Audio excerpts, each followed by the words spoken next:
반갑습니다. 앞에 이제 2번 정도 했는데요. 생각보다 진도가 이렇게 빨리 안 나가지고 저 주춤거린 것 같아요. 근데 뭐 사실은 그 예수님의 뜻을 깊이 새기기로 하면 사실은 뭐 진도가 중요한 건 아닌 것 같고, 그리고 또 뭐 말씀드린 것처럼 제가 뭐 기독교를 전문으로 하는 사람이 아니라 주로 원불교 공부를 한 사람이라 뭐 예수님에 빗대서 원불교 얘기를 또 많이 하니까 시간이 더 오래 걸리는 것 같습니다.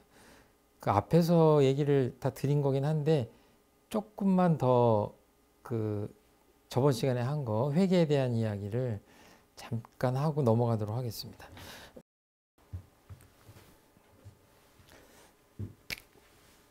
그때 이제 회개하라가 예수님의 그 첫 번째 말씀, 첫 번째 본문의 키워드라고 할 수 있을 것 같아요. 회개하라. 회개하라. 이것은 내 잘못을 뉘우친다는 뜻이 있죠. 그리고 이제 저번에 요 얘기를 좀 못한 것 같아서 그런데 이거는 이게 고친다는 얘기. 고친다. 이렇게 하면 이제 개선한다. 나아지도록 이렇게 노력한다. 이런 뜻이죠. 개선한다. 고친다. 이렇게 뭐 개혁한다. 이럴 때 개자를 쓰는 거예요. 그러니까 보면 저번에 여기다가 제가 이게 어떻게 보면 불교로 얘기하면 깨달음 견성 같다. 왜냐하면 내 잘못을 깨닫는 거잖아요. 그렇죠? 그러니까 어떤 사람이 예를 들어서 허리가 이렇게 좀 굽었어요. 저도 이제 좀 뭐 어깨가 굽었다거나 이제 그런 그 시절이 있었는데 이렇게 왼쪽으로 이렇게 예를 들어서 굽었어요. 주변에서 얘기를 안 해. 그냥 미세하게 옆으로 굽어져 가지고 나도 몰라.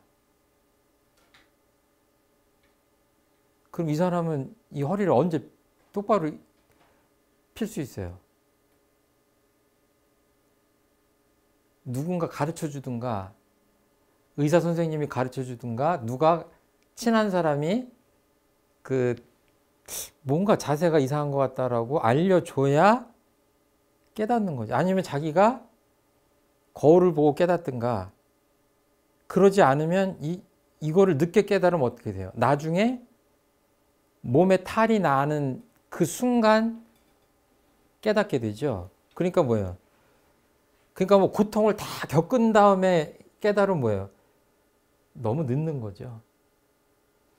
그러니까 이쪽으로 보자면 그러면 그 다음에 이렇게 오랫동안 구부러져 있었는데 지금 깨달았어요. 오늘 바로 이게 돼요? 제가 보기엔 안 돼요. 오랫동안 이렇게 굳어 있었던 상태는 상당히 재활의 노력을 해야 반듯해지는 거죠. 그러니까 보면 이렇게 뭐 중풍 걸리신 분들, 이런 분들 산책 나가는 거 보면 아주 그 발걸음을 이렇게 성큼성큼 못 뛰는데도 열심히 이렇게 재활 노력을 하기 위해서 걸음을 이렇게 옮기려고 애쓰시는 분들 보시죠. 그분들은 어떻게 보면 다시 내 몸을 고쳐서 나아지는 건강한 상태로 가기 위해서 개선의 노력을 하는 분들이에요. 이런 거를 보면 이 짝이 있죠. 불교에. 견성, 성불 이렇게 하죠. 그러니까 뭐냐면 어떤 사람이 방금 전에 그 예를 들자면 왼쪽으로 이렇게 됐는데 오늘 깨달았어요. 내가 왼쪽으로 휘어졌다는 것을.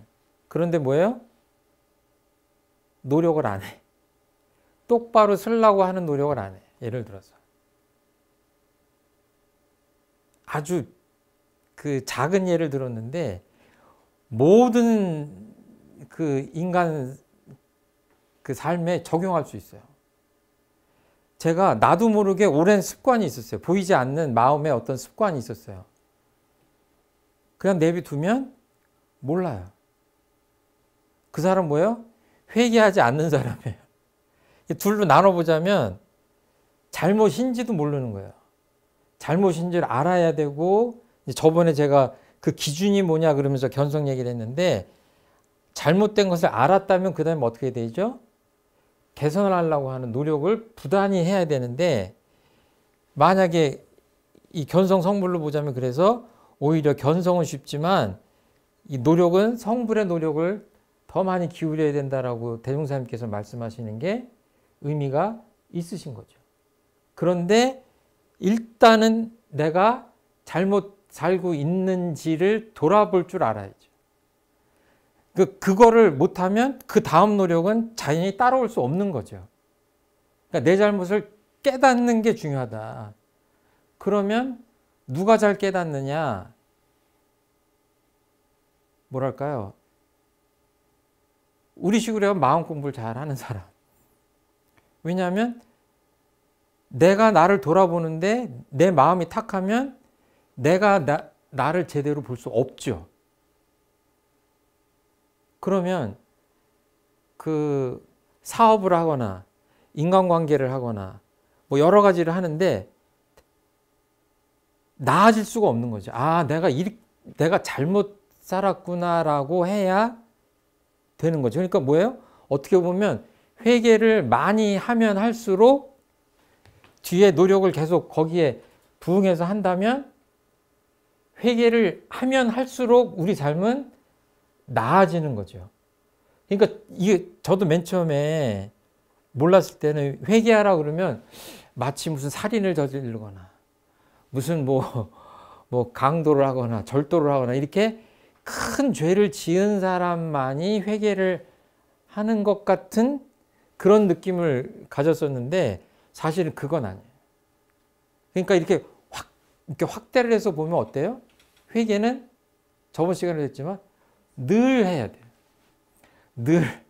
늘 해야 되고 하루를 마치면 잠자기 전에 해야 되고 일주일이 지나면 일주일을 돌아봐야 되고 이런 식으로 계속 내 삶이 혹시 옆길로 새고 있지 않는가, 균형을 잃지 않았는가, 진리에 어긋나지 않았는가, 불교로 얘기하면 성품짜리를 어긋나지 않았는가, 인과이치에 어긋나지 않았는가, 기독교식으로 얘기하면 하나님 뜻에 어긋나지 않았는가 라고 계속 돌아보고 그것을 회복하려고 할 때 우리가 인격적으로 이게 다시 거듭나는 거죠. 그렇지 않으면 계속 잘못했다고만 하고 자기 인격이 나아지지 않으면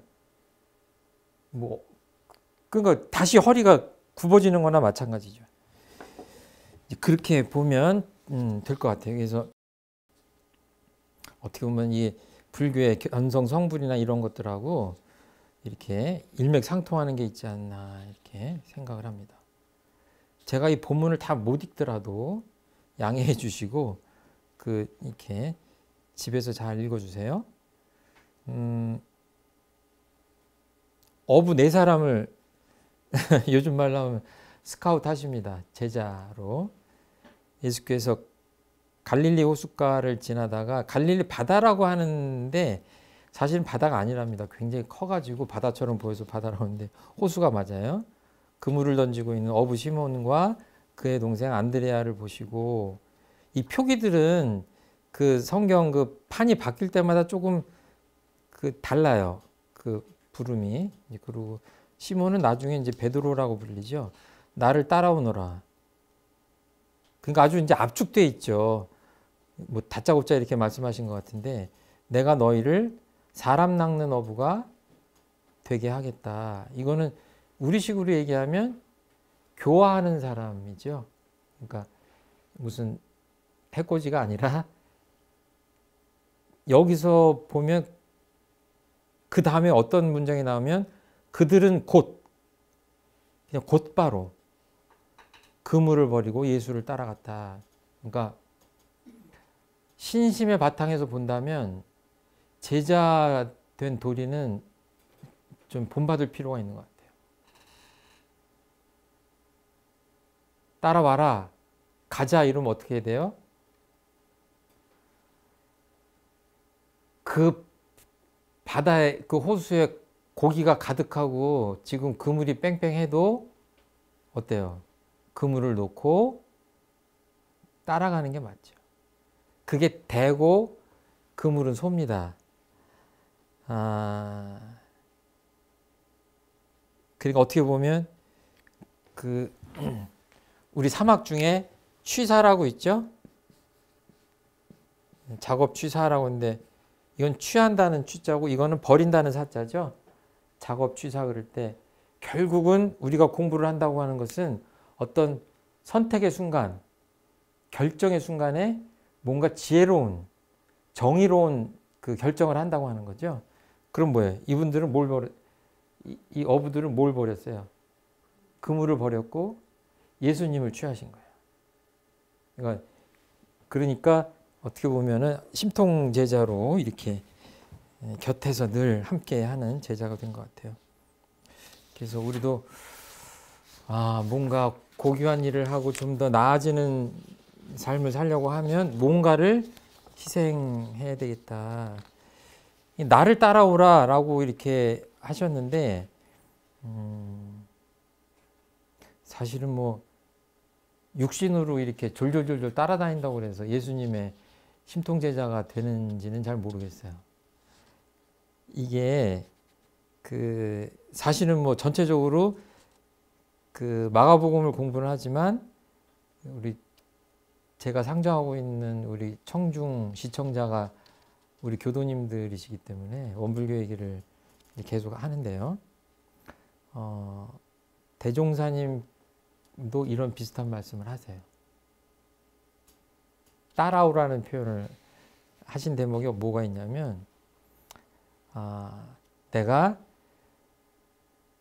모든 인연을 뿌리치고 먼 수양길을 떠나버리면 어찌하려는가.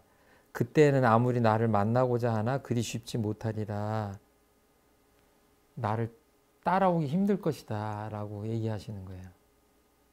그러니까 이게 60만 따라다녀 가지고는 어때요? 예수님 돌아가신 다음에 따라가기 힘든 것처럼 그 위대한 스승님들이 우리 곁에 오셨어도 이렇게 육신을 따라갈 수는 있지만 마음까지 따라간다는 것은 상당히 공부가 되지 않으면 따라갈 수 없다. 이제 그런 생각을 합니다. 그리고 이제 악령 들린 사람을 고치는 이야기가 계속 나오는데요. 가버나움이라고 그러죠. 가파르나움이라고 여기서 썼어요.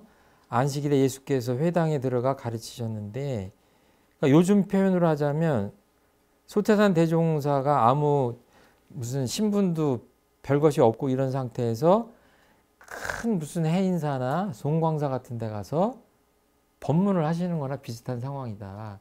좀 비유가 좀 이렇게 좀 매끄럽지 못하지만 그런 거예요. 무슨 특별히 지위가 높은 무슨 제사장이나 뭐 이런 율법학자나 이런 사람이 아닌데 신전에 들어가서 어떻게 보면 가르침을 펴시는 거죠. 근데 그 당시에 그 문화를 보니까 이렇게 아무나 들어가서 자기의 얘기를 자유롭게 할 수 있는 그런 상태였다고 그래요. 근데 사람들은 그 가르침을 듣고 놀랐다. 그 가르치시는 것이 율법학자들과는 달리 권위가 있었기 때문이다. 저는 예전부터 이 대목이 마음에 상당히 이렇게 들어와요. 왜냐하면 제가 여기서 막 목소리를 높인다고 그래서 여러분들 마음속으로 고막을 거쳐가지고 여러분들 마음속으로 깊이 박히진 않아요.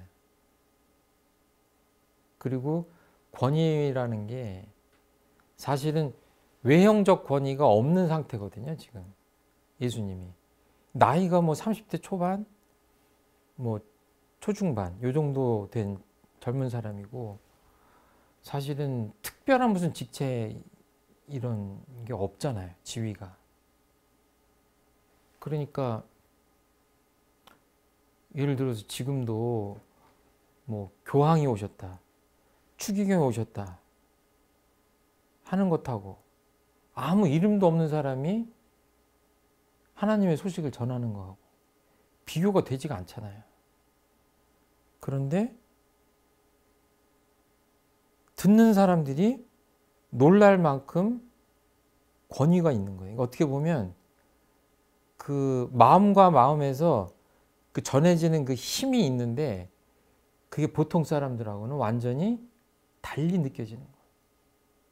이거 보면 저는 그 이론상 서원문에 보면 그 이론의 체성에 합하고 이론의 위력을 얻고 이런 표현 나오잖아요. 저는 이게 그런 것 같아요. 진리와 하나 되고 하나님과 하나 되고 그 사사가 끊어지면 이게 위력을 얻는다고 하셨잖아요. 삿됨이 없으면 마음에 삿됨이 없으면 위력이 있는 거예요. 그러니까 아무리 그 뭐 법적으로 또는 뭐 어떤 세속적 권위가 있는 사람이라도 저희들이 이렇게 텔레비전을 통해서 보거나 이렇게 경험을 해보면 뭐 자기는 아니라고 하는데 마음을 비웠다고 하는데 들어보면 사심 가득한 얘기예요. 그러면 아무리 그 언사가 사심이 없다고 얘기를 하더라도 듣는 사람이 어때요? 아이고 뭐 저렇게 얘기는 하지만 결국은 자기 이익을 위해서 저렇게 얘기하는 거 아니야 하고 뭔가 느껴지는 게 있죠. 근데 어떤 사람은 그런 게 없는데도 그냥 이야기를 하면 아, 저 사람 말은 정말 그런 것 같다. 저 사람 얘기는 들어줘야 되겠다. 저절로 그렇게 되는 거죠. 그러니까 뭐 이 성현들께서는 그 힘이 엄청난 거죠. 그러니까 웬만한 사람이 이렇게 나 따라와라 그러면 금을 버리고 나서겠어요. 근데 아무튼 그 진리와 함께하는 분들은 뭔가 힘이 있죠. 그래서 이거는 그 내면에서 나오는 어떤 힘인 것 같아요. 네.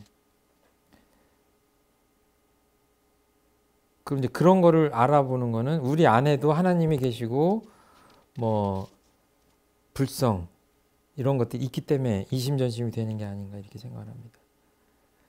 그때 더러운 악령 들린 사람 하나가 회당에 있다가 큰 소리로 나사렛 예수님 어찌하여 우리를 간섭하시려는 겁니까? 라고 이렇게 소리를 쳐요.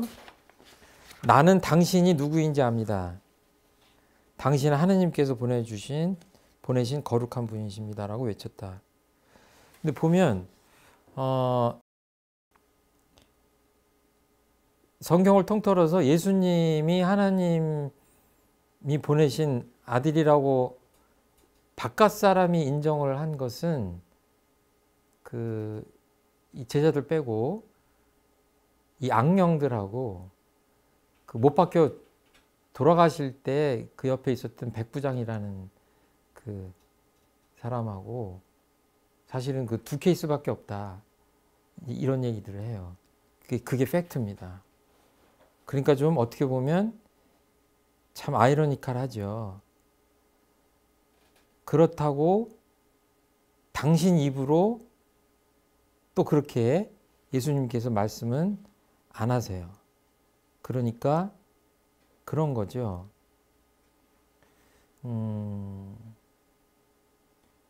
예수님이 도둑같이 다녀가신다라고 하는 표현이 있잖아요.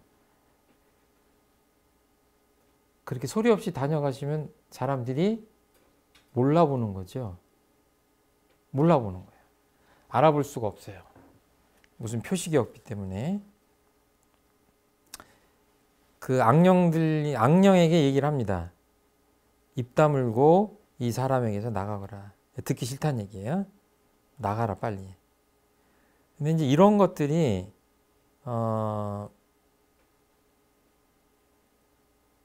그러니까 이제 악령이 나가면서 그 사람은 발작을 일으키죠. 그러니까 이건 사실은 원불교 교도님들은 그렇게 뭐 이렇게 드라마틱하진 않지만 늘 천도제 같은 것들을 경험하시기 때문에 그렇게 낯설어 하시진 않는 것 같아요. 저 같은 경우에도 그 어떤 케이스를 봤냐면 이 뒤에도 계속 나오니까 이렇게 빙의가 된 분. 근데 이제 뒤에 보면 막 군대가 다 이 한 사람 몸에 들어간 이야기가 나오는데 그 어린 여자 대학생이었어요. 제가 아는 경우에. 그래서 직접 그 어머니 얘기도 듣고 그 친구 얘기도 듣고 그랬는데 아주 유명한 이야기죠. 계속 천도제를 하는데 끝이 안 나는 거예요. 결국 그 여대생 몸에 한 영가가 한 20명 정도가 들어와 있었던 케이스예요. 그렇게 어려운 경우인데 이제 그런 경우에도 꼭 대종사님, 소태산 대종사님이 아니어도 정성스럽게 교무님들이 천도제를 지내드리고 하면 이렇게 몸에서 빠져나가고 그 정상으로 돌아오는 그런 것들을 뭐 주변에서 많이 보기 때문에 원불교적 입장에서는 이런 것들이 이렇게 그 뭐 믿거나 말거나 하는 이야기로 들리는 게 아니라 아 당연히 이렇겠구나 라고 믿음이 가는 그런 대목인 것 같습니다. 근데 문제는 뭐냐면 이 시대가 이제 정말 2000년 전이라 추측컨대 이렇게 귀신 들린 사람이 정말 많았던 것 같아요. 그래서 예수님께서 계속 그런 그 뭐랄까 자비방편을 베푸시는 이야기가 계속 반복되잖아요. 그랬던 것 같고 근데 문제는 예수님의 소문이 삽시간에 갈릴레아와 그 근방에 두루 퍼졌다. 그래서 뒤에 보면 이제 물밀듯이 사람들이 들어옵니다. 그래서 이 이적의 문제가 생기는 거죠. 그래서 그 다음은 뭐예요? 29장 보면 많은 병자를 고치신 예수 29절. 이게 그 시몬과 안드레아의 집에 들어가셨다. 때마침 시몬의 장보가 열병으로 누워 있었는데 사람들이 그 사정을 예수께 알렸다. 예수께서 그 부인 곁으로 가서 손을 잡아 일으키자 열이 내리고 부인은 그들의 시중을 들었다. 그러니까 사람들이 계속 병자와 마귀 들린 사람들을 예수께 데려옵니다. 그리고 예수님은 마귀를 쫓아내고 치병을 하면서 이 일을 입 밖에 내지 말라고 당부를 합니다. 그런데 그렇게 될까요? 지금 이 서기 2020년에도 그런 일이 있다면 어때요? 소문이 삽시간에 퍼지죠. 지금도 뭐 그렇게 병을 고치시는 치병을 잘하시는 목사님들이 꽤 계신데 그런 데는 그 기독교 표현으로 부흥이 잘 되죠. 간단히 얘기하면 치병과 축귀예요. 귀신을 쫓는 그 엑소시즘이라고 그러죠. 엑소시스트라고 하는 악귀를 쫓아내는 그 일들을 많이 하십니다. 예수님께서. 근데 이제 이거를 그 이적이라고 봐야 되냐, 뭐 여러 가지 문제가 좀 있는 것 같은데 그냥 통상적인 입장에서 보면 고치기 어려운 병을 고친다거나 그 악령 들린 사람한테서 그 악령을 쫓아낸 거나 하는 거는 이적이라고 보는 게 맞을 것 같아요.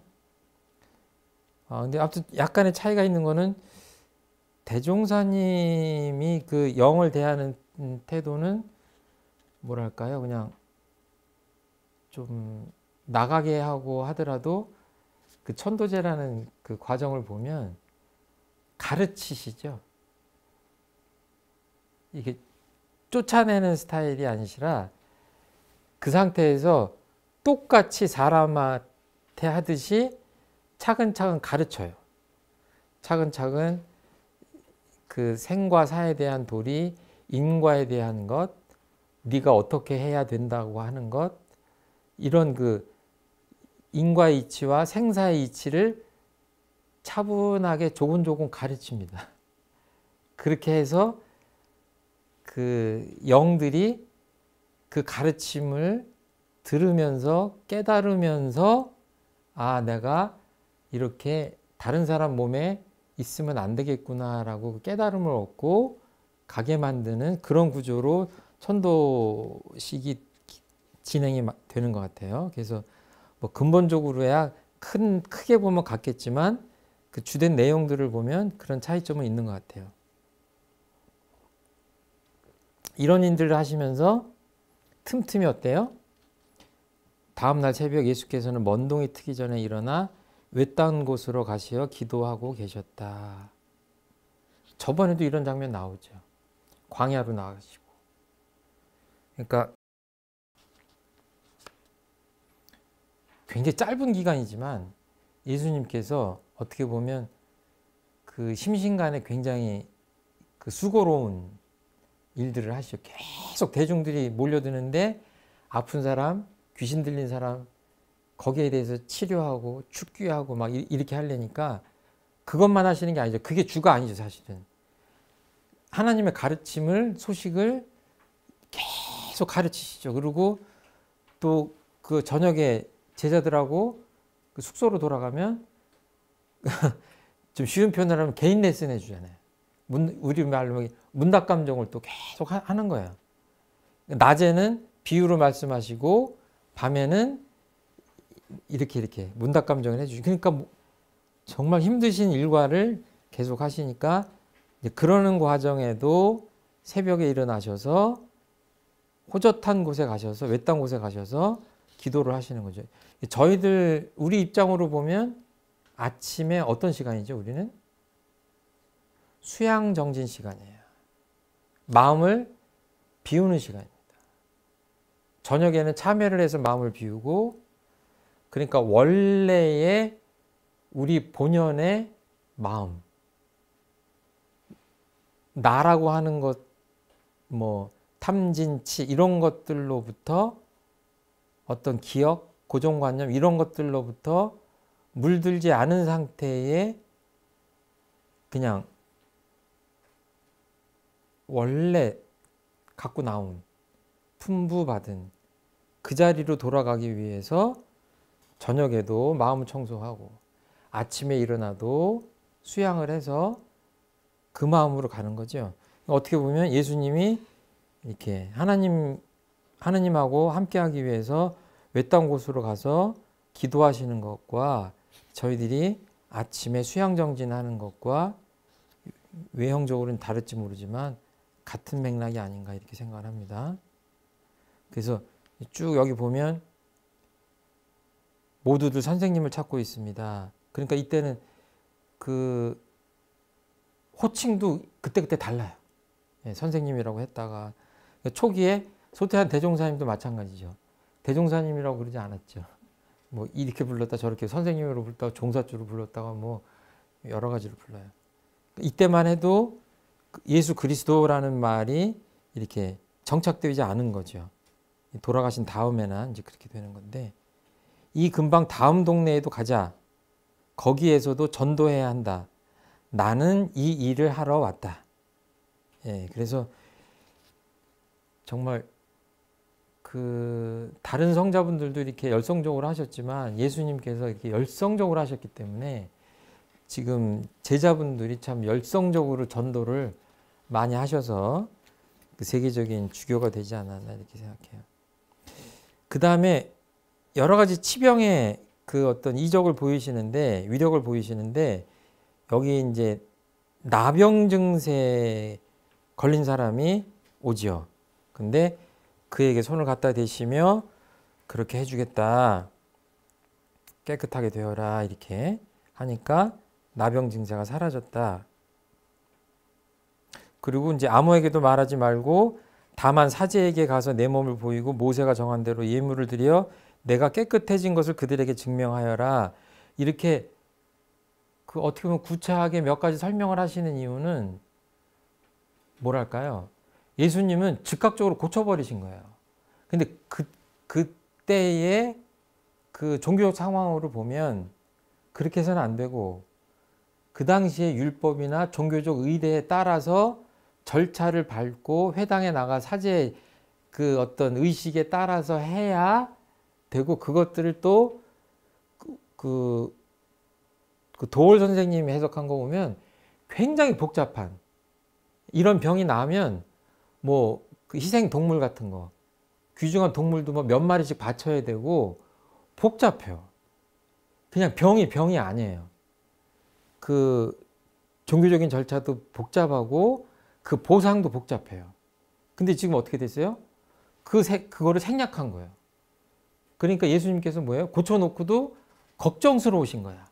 이 사람이 어떻게 곤혹스러운 상황을 당할까봐 이렇게 내가 고쳤다고 하지 말고 가서 이렇게 해서 절차를 밟아서 했다라고 얘기를 해라. 그러니까 뭐예요? 그 사람도 배려하고 예수님은 지금 그 현 체제 종교적 질서를 어지럽히는 것에 대한 그 후유증에 대한 근심이 있으신 것 같아요. 이렇게 새로운 것들을 하시지만 그러니까 뭐예요? 이게 안타까우니까 병도 고치고 죽기도 해주고 하지만 사람은 구름처럼 모이고 또 이거를 내가 고쳤다고 하면 안 되고 그런데 하나님 말씀을 전파하기 위해서 또 이런 자비방편은 안 쓸 수가 없고 이게 진퇴양난의 상황으로 이렇게 가는 게 아닌가 이렇게 생각이 들어요. 근데 여기 재밌는 게 있는데 묘하게 이제 다른 책을 읽다가 이 에피소드를 발견했는데요. 중국의 그 수나라 때 스님이 그러니까 뭐 육조 해능 이렇게 들어보셨죠? 초조 첫 번째는 달마 인도에서 중국으로 오신 중국 이쪽으로 그 불교가 퍼지게 된 가장 중심적인 역할을 하신 분이 달마대사잖아요. 예, 이때부터 6사람의 제자들이 있어요. 그러니까 포함하면 5사람이겠죠. 초, 2조, 3조, 2조가 그러니까 2조 홍인대사인가 그렇게 하고 여기가 승찬대사라고 하는 분이에요. 이 승찬 스님인데 이분이 보니까 대풍질이라고 이게 뭐냐면 나병 같은 거랍니다. 문둥병. 그러니까 그 도올 선생님의 책을 보면 여기서 예수님이 이렇게 여러 가지 치병을 하시는데 그런 것들은 어떻게 보면 정확하게 그런 병은 아니었을 수도 있다. 뭐랄까 뭐 마음으로부터 비롯된 뭐 이런 병들이 대부분이었기 때문에 이렇게 하지 않았을까. 이게 해석하기가 곤란하니까 이제 그런 말씀을 하신 것 같은데 아무튼 그거를 뭐 다 이렇게 말할 수는 없는 것 같고 여기서 어떤 일이 있냐면은 이제 불법을 배우겠다라고 하는 강렬한 어떤 욕망도 있었겠죠. 구도심도 있었겠는데 이 사람이 대뜸 이 스님을 찾아가 가지고 굉장히 어떻게 보면 역사적으로 보면 그 당시에는 어땠는지 모르지만 굉장히 큰 스님이죠. 달마대사의 법맥을 이은 분이니까. 그래서 대뜸 뭐라고 그러냐면 제가 이렇게 죄를 져가지고 문둥병도 걸리고 그런 것 같고 근데 아무튼 참회를 좀 하게 해주십시오. 그러니까 좀 말을 바꾸면 내 죄를 사하게 해달라는 거예요. 그랬더니 홍인대사가 뭐라고 그랬냐면 오조 홍인이고 이 해가 스님이죠. 큰일 날 뻔했네. 족보를 바꿨네. 저 밑에 5조가 홍인 스님이에요. 2조 해가 스님이. 이분 대단한 이 에피소드가 있죠. 근데 생략합니다. 그러면 네 죄를 나한테 갖고 와라 그랬어요. 그랬더니 죄가 어디 있어요? 물건이 아니잖아요. 여기 있습니다 이렇게 할 수가 없잖아요. 마음에 있는 거 아니에요. 보이지 않잖아요. 거기서 깨달음 얻으셨어요. 그러니까 이 에피소드를 보면은 이 뒤에 여러 가지 이야기가 조금 더 붙어요. 뭐 삼보전에 어떻게 해서 편안하게 지내라 뭐 이런 얘기들도 쭉 나오고 하는데 키워드는 뭐냐면 네 죄가 어딨냐 도대체. 거기에 깨달음을 얻었어요. 그래서 이 법을 얻게 되는 거예요. 그러니까 뭐냐면 불교는 우리 참회문을 보면 어때요? 참회문을 보면 똑같거든요. 아까 회개랑 참회한다는 거랑 똑같은 말이잖아요. 죄는 무엇으로부터 비롯된다고 그랬죠? 마음으로부터 비롯돼요. 그러니까 땅에서 넘어진 사람은 땅을 짚고 일어난다고 그러잖아요. 그 마음에서 비롯됐으니까 죄를 깨끗하게 하려면 어떻게 해야 돼요? 마음을 다스리는 거예요. 아, 죄가 공한 것이구나 라고 하면서 근본적으로 참회를 해요. 근데 이제 그냥 이어서 하겠습니다. 참회 방법은 두 가지가 있다고 하셨죠? 사참, 이참. 이 사자는 일사자예요. 이치이자예요.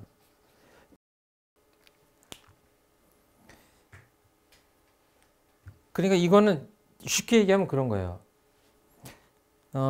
어떤 사람이 있는데 내가 돌을 던져가지고 이 사람의 피를 철철 흘려. 자, 그러면 어떻게 해야 되겠어요? 상식적으로 어떻게 해야 되겠어요? 내가 미워가지고 사과할 마음 없이 이 사람을 해코지 하려고 한 사람은 아무 얘기 안 하겠죠. 잘 맞았네 그러겠지. 근데 그렇지 않다면 내가 실수로 잘못했고 또는 몰랐는데 잘못을 깨달았다면 누구한테 미안하다고 하고 잘못했다고 해야 돼요? 예? 이 사람한테이죠.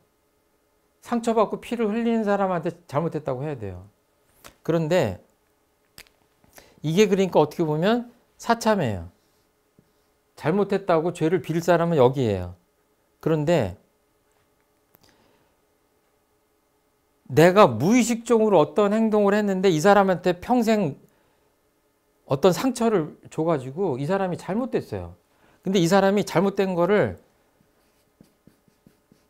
이 사람이 해를 끼쳤는데 20년 뒤에 알았어. 그래가지고 가서 내가 죽을 죄를 졌습니다. 그러려고 그랬더니 어떻게? 이 사람이 죽어버렸어. 이 사람은 내가 죽고 싶어 이제. 내가 그렇게 나쁜 짓을 해놓고도 잘못을 저질러 놓고도 내 잘못인지를 20년 동안 몰랐어. 그래갖고 죽을 죄를 졌다고 가서 어떻게 뭘 이렇게 사죄를 하고 하려고 그랬더니 이 사람한테 그걸 해야 이 사람이 나를 용서해 줄 거 아니에요. 근데 용서해 줄 사람이 없어져 버렸어. 그럼 이 사람은 어떻게 해야 돼요? 어떻게 해야 돼? 어떻게 해야 돼?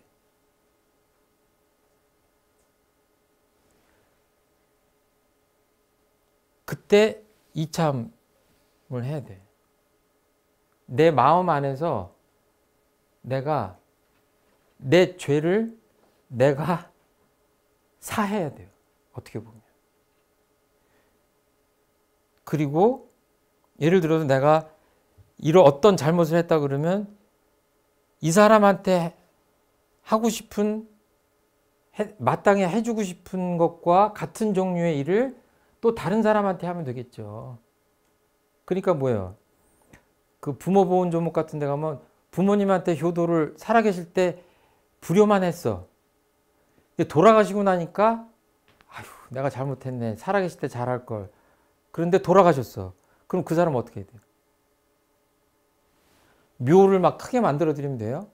그것도 방법은 되겠지만 무자력한 부모님과 같은 다른 부모님한테 좋은 일들을 해주면 되죠. 그런 것들은 사참이에요. 그리고 마음속에서 진정으로 내 잘못을 참회하면 자유로워집니다. 그렇게 해서 아까 회개했죠. 새로운 삶으로 나아갈 수 있어요. 개선된 삶으로. 그러니까 죄의 끄달림과 죄로부터 죄를 그러니까 죄로부터 좀 해탈해야 되는데, 이게 지금 앞에서 좀 앞당겨서 했는데, 이 앞에 보면 배울 때마다 뭐가 나오냐면, 네 죄를 사하노라 이렇게 예수님이 얘기하시거든요. 근데 옆에서 지켜보고 있던 그 율법학자 뭐 다른 사람들이 뭐예요? 자기가 뭔데? 어떤 권위를 가지고 도대체 사람의 죄를 사하느냐 얘기를 하는 거예요. 예수님이 뭔데? 그런데 불교적 입장에서 보면 아무것도 아니에요. 마음의 문제이기 때문에 어떻게 보면 마음 한번 잘 이렇게 고쳐 먹으면 되는 거예요. 그러니까 흉악범이 맨 처음에는 잘못하지 않았다라고 뻔뻔스럽게 하다가 1년, 2년 감옥살이 하면서 자신을 돌아보고 정말로 뼈저리게 참회하고 내 시신이라도 기증하고 죽을 죄를 내가 죽을 때까지 참회를 하겠습니다라고 누가 봐도 가슴이 울컥할 정도로 그렇게 진짜 참회를 하는 사람들이 있잖아요. 그런 경우에는 그분들이 이제 종교적 힘을 빌리기도 하지만 어떻게 결국 따져보면 자기 마음의 문제다. 영화 그 밀양이라고 하는 거를 보면 뭐 이창동 감독 하시고 전도연 씨 주연했던 걸로 기억이 나는데 아주 디테일한 스토리는 제가 생각이 안 나요. 근데 어떤 것이 이 대목하고 이렇게 좀 겹쳐서 생각이 나냐면 굉장히 끔찍한 뭐 자식이 죽었든가 그래서 그 전도연 씨가 그 영화에서 그 끔찍한 일을 당했는데 그 범죄자를 면회를 만나는데 그 범죄자가 굉장히 평화로운 얼굴로 나는 뭐 하느님으로부터 용서를 받았습니다. 이러면서 그냥 마음의 안정을 얻은 거예요. 그러니까 그것이 잘못된 건 아니잖아요. 종교에 귀의해서 용서를 얻었는데. 그런데 어떻게 보면 피를 흘리고 있는 그 어머니 역할을 하고 있는 그 전도연이라는 그 사람의 입장에서 보면 해결이 안 되는 부분이 있는 거예요. 나는 너를 용서하지 않았어, 아직. 근데 이 사람은 엄청나게 위대한 존재인 하느님으로부터 용서받고 구원을 받은 거예요. 이게 뭔가 설명하기 힘든 어떤 억울함이나 어떤 답답함이 존재하는 거죠. 그러니까 도대체 누가 누구를 용서하느냐의 문제가 따르는 겁니다. 그러니까 굳이 좀 이렇게 아까 그 이참 사참이라는 걸로 보자면 하나님께 이 사람이 이참을 해서 용서를 받았을지 모르지만 자기의 마음의 평안을 얻었을지 모르지만 이 사람 마음, 피해자의 마음까지는 지금 제대로 못 해준 거 아니에요. 위안을 얻게, 그리고 용서를 제대로 받은 게 아니잖아요. 그러니까 예를 들어서 마음 공부를 해서 아까 막 승찬대에서도 그냥 한 마음으로 이렇게 용서를 받고 죄사함을 받고 뭐 참회가 끝나고 뭐 이랬다 이러면 들을 땐 굉장히 멋있죠. 그런데 이 마음 공부 잘못하면 어떻게 돼요? 이 세상의 모든 범죄자들이 그냥 내가 나를 용서해. 어떻게 된 거예요? 그런다고 해서 또 잘못 생각하면 하느님을 잘 알지도 못하는데 하느님한테만 용서를 구하는 것도 이렇게 생각하면 참 진퇴양난이죠. 근데 마음 공부 차원에서 보면 무형한 마음이고 도대체 딴 사람들은 가늠할 수 없지만 그 부분은 분명히 있는 것 같아요. 아무리 자기가 자기를 용서한다고 하더라도 그건 입으로 되는 게 아니라 깊이 들어가면 그것이 진정한 참회인지 아닌지는 구별이 됩니다. 그리고 그 사람 얘기를 들어보지 않더라도 그 사람이 아까 회개라고 한다면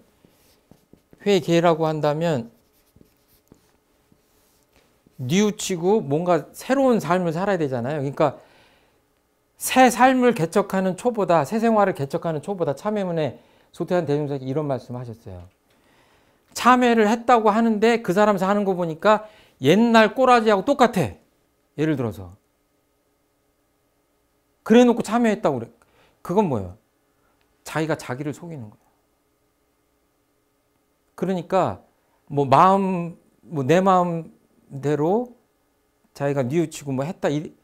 말은 그렇게 할 수 있지만 그것이 그렇게 되는 게 아니죠. 그것이 가짜라면 그 삶은 변하지 않고 주변에서도 사람들이 그 사람을 인정하게 되지 않습니다. 그러니까 무형한 마음의 세계지만 이것들이 증명할 수 없는 건 아니다.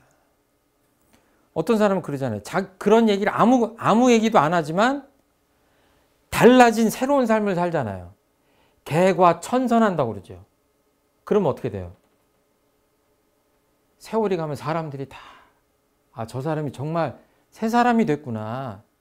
이제 그런 거죠. 그러니까 사실은 첫 번째 예수님께서 회개하라고 하신 거나 대종사님 마음 공부하자, 뭐 참회하자, 뭐 이런 것들이 다 일맥상통하다. 좀 더 나은 삶으로 옮겨가게 하려고 마음 공부도 하고 참회도 하고 그런 게 아니냐. 여러분들 잘 아시지만 가톨릭하고 개신교가 그 나눠지는 부분이 있죠. 그 종교개혁 때문에 그러거든요. 그때 루터라는 사람이 이렇게 했었잖아요. 근데 그때 여기 보면 지금 너는 죄를 용서받았다라고 중풍병자한테 이렇게 얘기를 하는데 율법학자들이 몇 사람이 속으로 이 사람이 어떻게 감히 이런 말을 하여 하느님을 모독하는가, 하느님 말고 누가 죄를 용서할 수 있단 말인가 하며 중얼거렸다. 그랬더니 예수께서 그들의 생각을 알아채시고 이렇게 말씀하셨다. 어찌하여 너희는 그런 생각을 품고 있느냐. 그러면서 이어서 뭐냐면 네 죄를 용서받았다라고 하는 것보다 중풍병자에게 일어나 내 요를 걷어가지고 걸어가라고 하는 게 오히려 더 쉽다. 라고 그 자리에서 그냥 요 걷어서 걸어가세요. 이렇게 해버리는 거예요. 이거는 누구 보라고 한 거예요? 율법학자들과 그 의심하는 사람들한테. 오히려 죄를 사함이 더 마땅하고 어떻게 보면 순리적이고 쉬운 것인데 이것들을 율법학자들이 굉장히 어렵게 생각하고 형식적인 틀에 가둬놓고 하니까 뭐랄까 답답함을 느끼신 거예요. 그러니까 어떻게 보면 깊이 들어가면 뭐예요?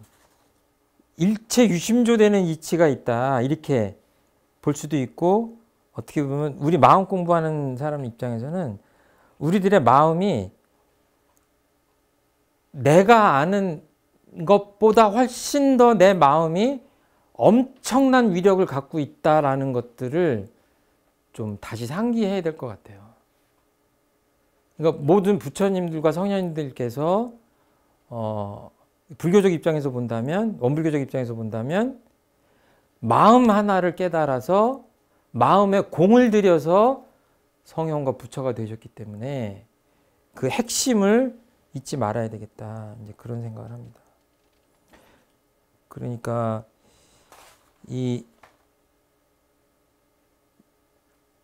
루터가 그 종교개혁을 할 때 어떤 일이 있었냐면 면죄부라는 거 있잖아요. 면죄부. 여러분 다 들어보셨죠? 그 중학교, 고등학교 때 배우셨죠? 그때 그 금화나 은화 같은 걸 썼겠죠. 그 궤를 이렇게 놓고 우리로 얘기하면 헝공암 같은 거죠.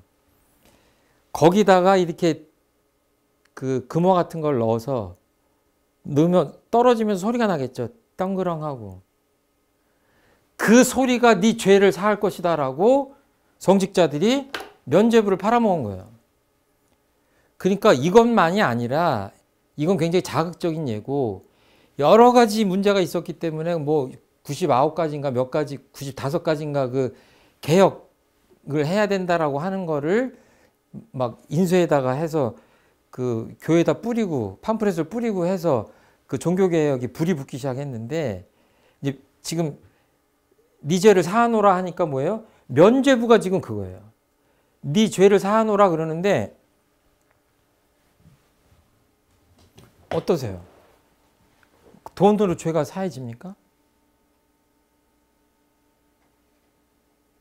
안 사해집니까?